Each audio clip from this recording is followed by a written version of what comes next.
Salam əziz xanımlarımız, bax hər dəfə onkoloji patologiyalardan danışanda, uşaqlı boynu xərçəngindən danışanda, ümumiyyətlə bir onkoloji xəstəlik adı işləndə negativliyə qapanırıq və düşünürük ki, bu sağalmayan bir patologiyadır. Maşallah deyəcəm təbii ki.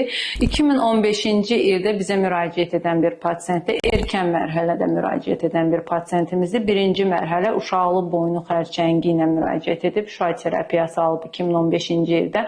Amma pasientimiz o qədər həkimə səliqəli şəkildə gələn və həkiminə inanan bir pasientdir. İlk öncələr 3 aydan bir kontrollarını aparıb müalicədən sonra, daha sonra 6 aydan bir, artıq ildə bir dəfə müayinə üçün klinikamıza müraciət edir. Bugünkü gündə də həm ginekoloji masada baxış aparıldı, həm ultrason müayinəsi aparılıb, cavablar normaldır. Yəni, çatdırmaq istədiyim odur. Bizim hər zaman maarifləndirmədə əsas məqsədimiz düzgün diaqnoz qoyub düzgün müalicəsini aparmaq və düzgün aparılmış müalicə və pasient də həkiminə güvənərək vaxtı-vaxtında müayinələrinə gedirsə, bu deməkdir ki, onkoloji xəstəliyə də qalib gəlmək olur və bunu statistik rəqəmlər də göstərir ki, birinci mərhələ uşaqlı boynu xərçəngi 90%-in üzərində doğru aparılmış müalicə sayəsində sağalma göstərir və pasientimiz ona bir nümunə olsun.